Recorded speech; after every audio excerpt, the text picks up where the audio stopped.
Hey everyone, and welcome back to the channel. Today we're going to learn how to set up a VPN connection using the Rev SSL VPN app. This app is a helpful tool for improving your privacy and security online. Step 1. Open the Google Play Store on your Android device. Search for Rev SSL VPN and download the app. Once installed, open the app. Step 2. On the home screen of the Rev SSL VPN app, open the settings. From the protocol menu, select Rev SSL Direct. Swipe right on the Rev SSL Direct screen to access its configuration options. Step 3. Open your web browser and search for UDP Custom.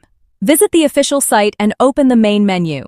Select SSH servers and choose Rev SSL server. Pick a server location that works best for you and download the configuration file. Step 4. Return to the Rev SSL VPN app.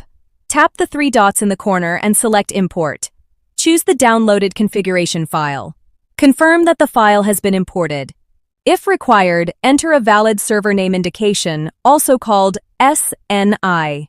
Step 5. Tap the Start button in the Rev SSL VPN app.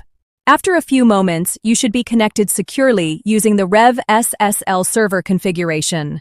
Outro. That's it for today's guide. Now you know how to set up and connect with the Rev SSL VPN app. If this tutorial was helpful, please like the video, subscribe to the channel, and tap the bell icon to get notified of future tutorials. Thanks for watching. Stay safe and happy browsing.